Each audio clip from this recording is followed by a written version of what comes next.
আসসালামু আলাইকুম বন্ধুরা, আপনারা হয়তো জানেন আমি কালকেও বলেছি আমি নরওয়ে এসেছি। নরওয়ের রাজধানী অসলো এসেছি। অসলো থেকে এখন এসেছি পৃথিবীর শেষ প্রান্ত। আমি যে দৃশ্যগুলো দেখাচ্ছি এটা হলো পৃথিবীর একদম শেষ। আপনারা জানেন Norway end of the world, এবং এই নরওয়ে এন্ড অফ দ্য ওয়ার্ল্ডের যে শেষ জায়গাটা সেই জায়গাটায় আমি আছি। এই জায়গাটার নাম সোমা। এটা অসলো শহর থেকে প্রায় সাড়ে চার ঘন্টার জার্নি। এই যে আটলান্টিক দেখছেন, এর ওপারে খুব সম্ভব আপনি এটা দিয়ে যদি ক্রস করেন, অনেকগুলো ক্রস করার পর আপনি যখন ল্যান্ডমার্ক পাবেন তখন সেটা আমেরিকাতে গিয়ে ঠিক আছে। আমরা যখন প্লেনে সুইডেন থেকে আমেরিকা যাই তখন এই আটলান্টিক ক্রস করি আকাশপথে। এইটা হলো জলপথ, পৃথিবীর এন্ড বলা হয় এইটাকে, এবং এই জায়গাটা বেশ পপুলার, অনেকেই দেখতে আসে। এবার আসল কথায় আসি। আজকে ঢাকা শহরে একমাত্র আলোচনা পিনাকিদাকে নিয়ে।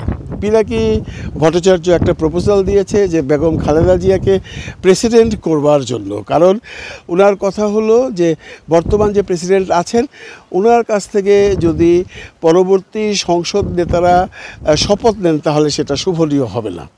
এবং ওনার প্রপোজাল অনুযায়ী উনি বলেছেন খালেদা জিয়াকে প্রেসিডেন্ট করতে, এবং খালেদা ম্যাডাম যেন বিএনপির যে পদটা উনি আছেন বিএনপির সভাপতি সেখান থেকে ইস্তফা দিয়ে উনি প্রেসিডেন্ট হবেন। It's a good proposal.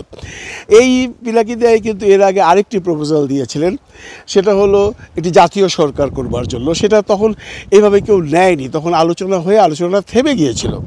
Owner proposal ছিল প্রফেসর ডক্টর মোহাম্মদ ইউনূসকে প্রেসিডেন্ট বানানো হবে। কারণ আপনারা জানেন যে সংস্কারের কমিটি আছে, সেখানে প্রেসিডেন্টের যে ক্ষমতা সেটাকে অনেক বর্ধিত করা হচ্ছে, অনেক পরিবর্তন করা হচ্ছে। বর্তমান প্রেসিডেন্ট বা অতীতে যা বাংলাদেশের প্রেসিডেন্ট ছিল এতদিন, উনি ছিলেন ছোটো জগন্নাথ। ওনার কোনো কাজ ছিল না, উনি ওখানে বসে থাকতেন এবং উনি ওই সংসদের প্রথম অধিবেশনে ভাষণ দিতেন, ঈদের সময় শুভেচ্ছা বিনিময় করতেন, দ্যাটস ইট। এর বেশি তার কিছু করার ছিল না। তাকে ছোটো জগন্নাথ করে বানিয়ে রাখা হতো, এবং মাননীয় প্রধানমন্ত্রী যিনি ছিলেন উনি দেশ চালাতেন, ওনার কথা মতোই প্রেসিডেন্ট সব কিছু সিগনেচার করতেন। এই পরিবর্তনটার জন্য আমাদের দেশে প্রেসিডেন্টের ক্ষমতা বর্ধিত করবার জন্য এই নতুন যে সংস্কার কমিটি হয়েছে সেখানে প্রপোজাল এসছে এবং সেটা অ্যাকসেপ্টেড হয়েছে। এখন যদি কেউ প্রেসিডেন্ট হন তার ক্ষমতা অনেক গুণ বেড়ে যাবে। সে ছোটো জগন্নাথ থাকবে না, সে অনেক কিছুর দায়িত্ব থাকবে, অনেক তার অর্ডার ক্যারি করবার জন্য প্রধানমন্ত্রীও বাধ্য থাকবে।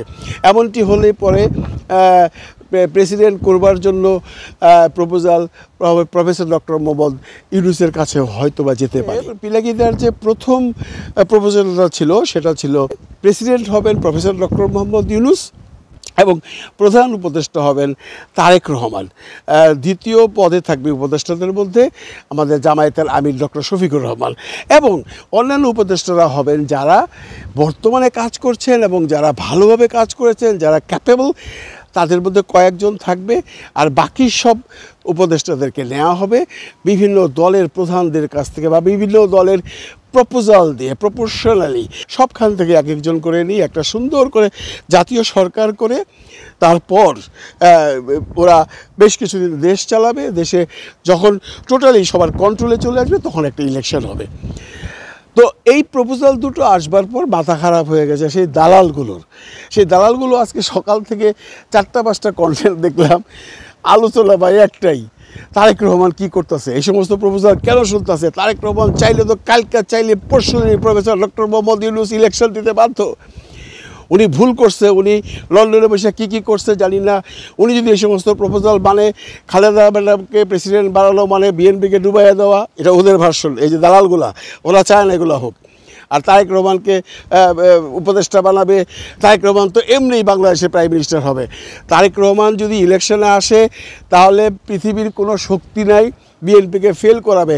এরা তারেক রহমানের উত্তেজিত করতেছে, তারেক রহমানের পাম্পটি দিয়ে বোঝাইতে চাইতেছে আপনি রাস্তায় নামেন, আপনি রাস্তায় নামলে কালকেই প্রফেসর ইউনূস ইলেকশন দিতে বাধ্য, এবং ইলেকশন হইলে আপনি প্রাইম মিনিস্টার। আপনি কেন এই সমস্ত প্রপোজালের মধ্যে যাইবেন, কারো দয়ায় উপদেষ্টা হবেন, বা আপনার বা কেন কারো দয়ায় প্রেসিডেন্ট হবেন, এগুলা বইলা তারেক রহমানকে উত্তেজিত করতেছে। এরা আসলে দেশের মঙ্গল চায় না। এরা চায় এই মুহূর্তে একটা ইলেকশন ডেট হোক। আপনারা জানেন এই মুহূর্তে যদি ইলেকশনের ডেট হয়, যেভাবেই বুঝান ভাই, আমরা যতটুকু বুঝি তাতে এটা বুঝি এই ইলেকশন কোনোভাবেই শান্তিতে পরিশেষ হবে না। গন্ডগোল হবে, মারামারি হবে, কাটাকাটি হবে, রাহাজানি হবে, ছিনতাই হবে, এগুলো হবেই। এগুলো হয়ে দেশে একটা কেওয়াস লাগুক এবং মার্শাল ল আসুক, এটাই এরা চায়। এরা মার্শাল ল আসলে এদের সুবিধা, এই মার্শাল লর পরে দেশটা ঠান্ডা হয়ে যাবে, তারপর ধীরে ধীরে তাদের প্রিয় মানুষদেরকে আবার দেশে ইন করাবে। এরা এই কথাও বলছেন, এত কথা হচ্ছে খালেদা জিয়া প্রেসিডেন্ট, এত কথা হচ্ছে তারেক রহমান প্রধান উপদেষ্টা এবং ডক্টর মোহাম্মদ ইউনূস প্রেসিডেন্ট, এত কথা হচ্ছে। আমাদের সেই যে বর্তমান সেনাপ্রধান আছেন, উনি কি করছেন? উনি তো কিছু বলছেন না। ওনার কথায় আমরা তখন মেনেছি। উনি যখন শেখ হাসিনা চলে গেল, উনি বলল উনি দেশের দায়িত্ব নিয়েছেন এবং আমাদের সুরক্ষা করবেন। এই কি তার সুরক্ষার প্রমাণ? ওনারা এখন সেনাপ্রধানকে উত্তেজিত করতেছে। সেনাপ্রধান চুপ কেন? আপনারা জানেন সেনাপ্রধান যে কোনো কারণেই হোক চুপচাপ আছেন। উনি কোনো ঝামেলার মধ্যে নেই, কোনো রকম বিবৃতি দিচ্ছে না, কোনো রকম উল্টাপাল্টা কথাবার্তা বলছে না। উনি চুপচাপ আছেন, উনি শান্তিতে আছেন। উনাকেও টেনে নিয়ে আসছে। উনি কেন চুপচাপ? উনি ইচ্ছা করলে তো কালকে দেশে শান্তি আনতে পারে।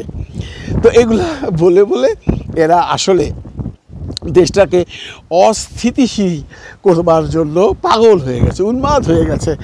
এখন আমরা সাধারণ জনগণ কি চাই? আমরা সাধারণ জনগণ যা চাই সেটা হলো যে দুইটা প্রপোজাল আছে দুইটাই ভালো, দুইটাই আমরা মানতে রাজি আছি। কিন্তু এখানে একটা বড় অসুবিধা হলো যে প্রেসিডেন্ট হিসেবে ডক্টর মোহাম্মদ ইউনূস থাকতে চাচ্ছেন না। এটা শোনা কথা, বিভিন্ন মহল থেকে শুনেছি।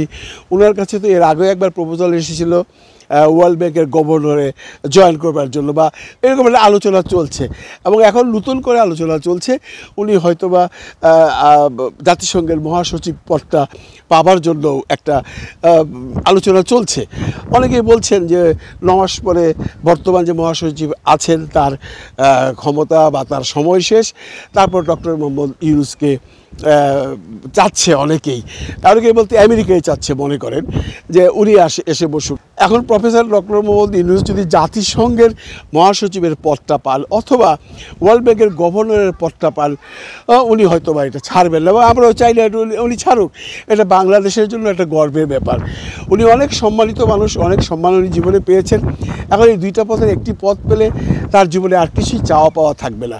এই সমস্ত কারণে অনেকেই বলছেন প্রফেসর ডক্টর মোহাম্মদ ইউনূস চাচ্ছেন যে মানে ওই সমস্ত জায়গায় যদি প্রপোজাল আসে বা ফাইনালাইজ হয় উনি কি চলে যাবেন? অনেকেই বলছেন চলে যাবেন, অনেকেই বলছেন উনি যাবেন না। প্রফেসর ডক্টর মোহাম্মদ ইউনূস এই যে আন্দোলনকারী ছেলেগুলো আছে বা আন্দোলনের সাথে জড়িত যারা আছে তাদেরকে যদি এখন এভাবে রাস্তায় ফেলে যায় তাহলে এদের অবস্থাটা কি হবে?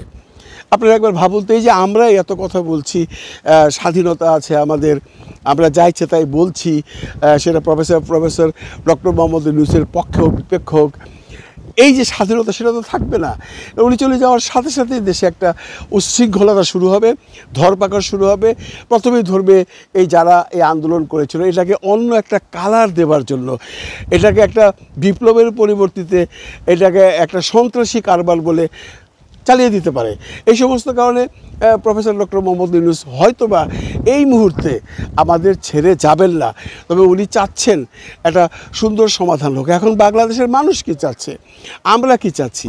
আমরা যে কোনো দুটো প্রপোজালের যে কোনো একটাতে আমরা রাজি আছি, যেটা খালেদা ম্যাডাম প্রেসিডেন্ট হোক এবং প্রফেসর ডক্টর মোহাম্মদ ইউনূস প্রধান উপদেষ্টা থাকুক এবং থেকে একটা সুন্দর ইলেকশন দেওয়ার পর সরকার গঠন হোক, তারপর উনি চলে যান। এইটাও প্রবলেম ওই দালালদের। এরা আসলে স্থিতিশীলতা চায় না। আমার প্রপোজাল হলো সরকার যেটা ভালো মনে হোক, দুইটা প্রপোজালই ভালো।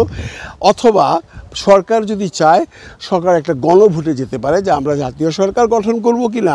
কারণ জাতীয় সরকার গঠন করলেও আমার মনে হয় দেশের জন্য মঙ্গল হবে। আপনাদের কী ভাবনা আছে জানাবেন আমাকে। ভালো থাকবেন সবাই, ভালো রাখবেন সবাইকে। আল্লাহ হাফেজ।